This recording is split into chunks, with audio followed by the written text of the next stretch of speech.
Gary, Indiana. You know, this city has become synonymous with crime and abandoned buildings, and you know, people showcase and glorify the derelict part of this city. But that's really half of the story.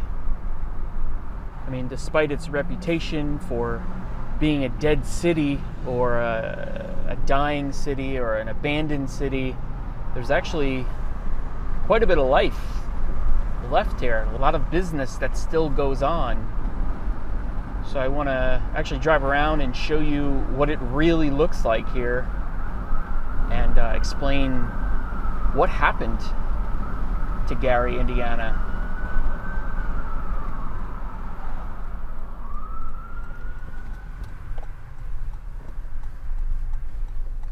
Look at this place.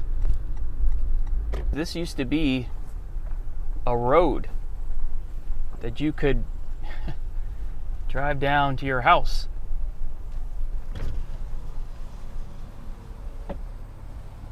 And you could enter one of these houses here, these row houses.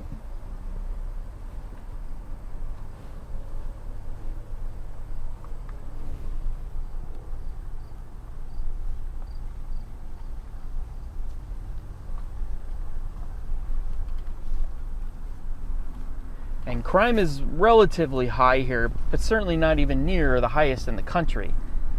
I believe you have a 1 in 185 chance of being a victim of a violent crime in this city. To put that in perspective, St. Louis is 1 in 50.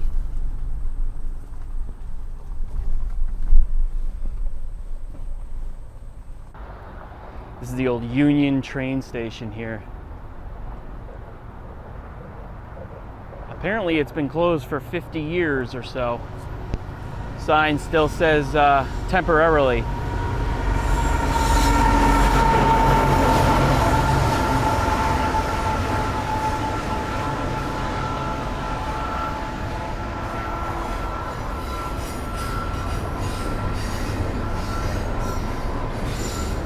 This station was built in 1910,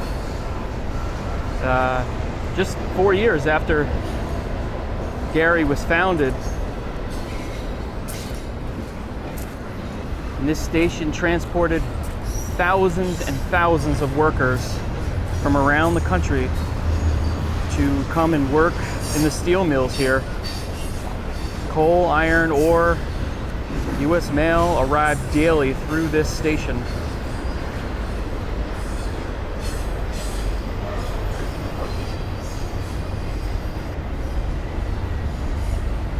This is a direct route on your way westbound to Chicago, whether by train or by truck. You're going through Gary, Indiana. One long train. Yeah, I would say 50 years is accurate. Wow, there's just nothing left of this place.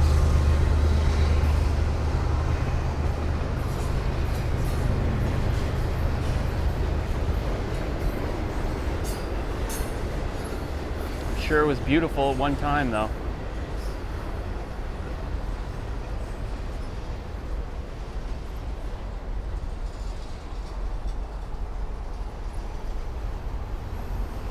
And it was closed in the early 1970s.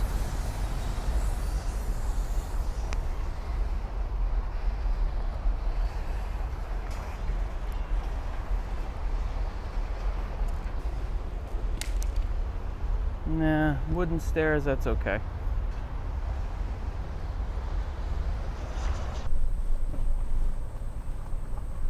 Back in the day, the steel industry set up shop here. They wanted cheap land, and they basically created a city, employed tens of thousands of people, and they built housing and stores and churches and schools. An entire city came from that. And as developers and contractors poured into this place and continued to build it. It was one of the fastest growing cities in the nation. So, what happened? Why does it look like it does now? Back in 1970, there were over 30,000 steelworkers employed here. But times were changing. The industry started using more automatic machines that took the place of humans. Foreign steel was becoming more and more common. And in just 10 years, the steel mills were down to a quarter of their production. And they had laid off a huge amount of those workers. By the early 2000s, there were only about 7,000 steel workers left in this city. And the population had dwindled considerably. 75,000 people had moved away. This led to a massive unemployment increase, and as the population declined, the crime and drugs became very prominent. More and more houses and schools left abandoned. And today, 33% of Gary residents live in poverty.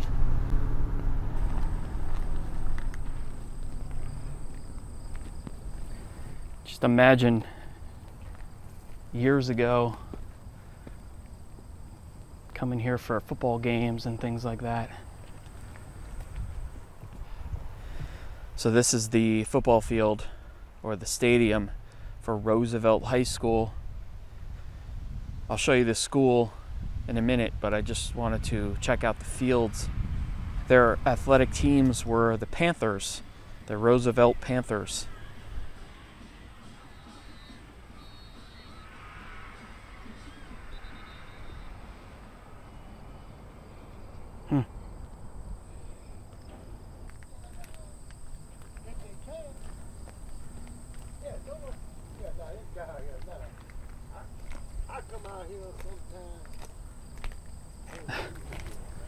Guys wondering who I am.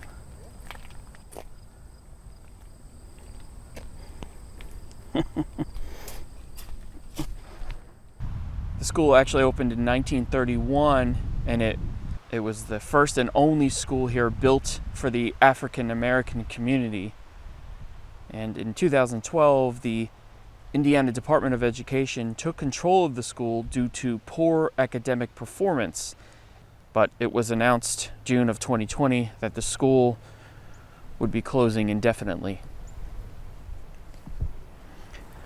Look at the windows. I mean, they still have all the teacher supplies and everything still right along the windows. So I guess there's maybe plans to use this in the future. I don't know. Big school though.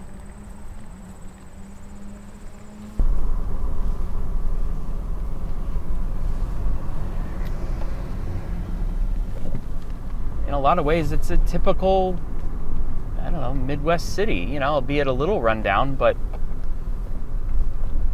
I don't know. Obviously, you're going to see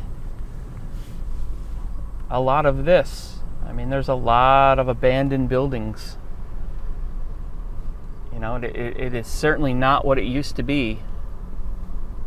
But at the same time, it's not bad here. This is the, the courthouse, and, it still has regular operating public transportation, direct transportation to Chicago, which is about 25 miles away. It has a small airport. It has a full medical center.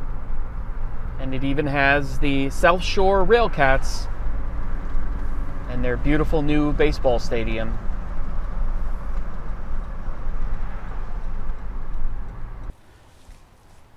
This is the famous Methodist Church in downtown Gary. Completed in 1926. Gothic revival style here. Here, I'll take you inside. real quick, show you what it looks like.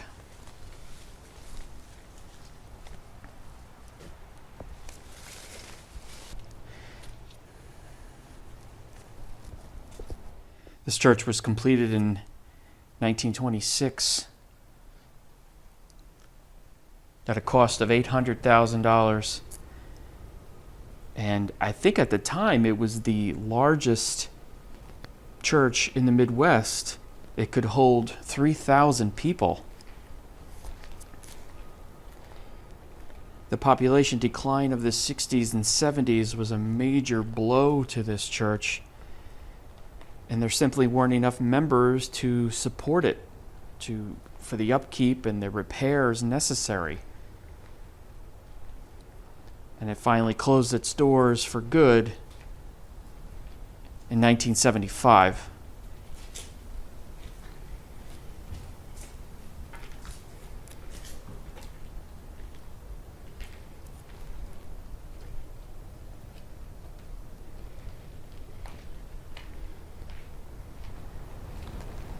You know, it's amazing places like this that are wide open. There's tons of them in the city of Gary, but you have to be willing to walk inside them. And I think a lot of these places are probably kind of intimidating for a lot of different people. So you can live vicariously through me.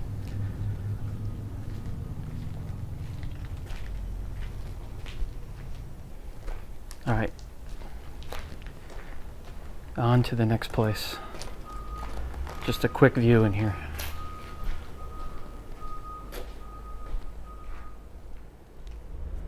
The city actually was founded in 1906 and named after Elbert Henry Gary, the founding chairman of the U.S. Steel Corporation, which is really what Gary, that's what created Gary. That's what put Gary on the map, so to speak.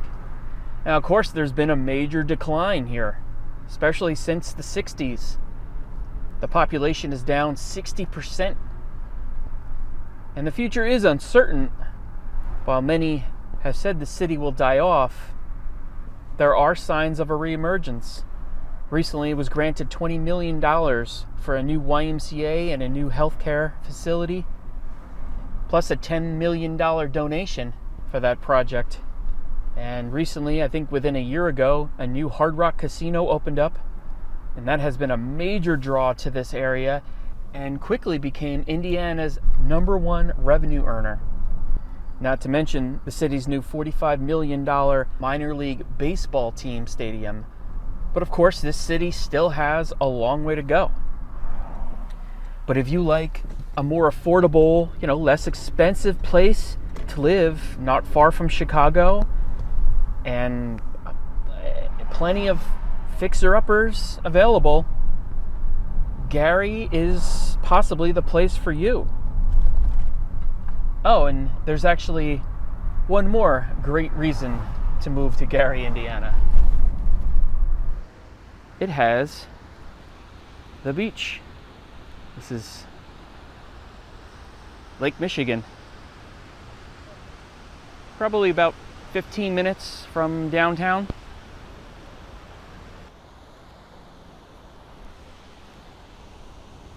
So I just wanted to show you the beach. I mean, something that you don't ever really think about, or at least I never thought of that. Gary, Indiana. I think of abandoned places. I don't think of a beautiful beach setting, but it's here. Really nice area. All right. See you in the next video.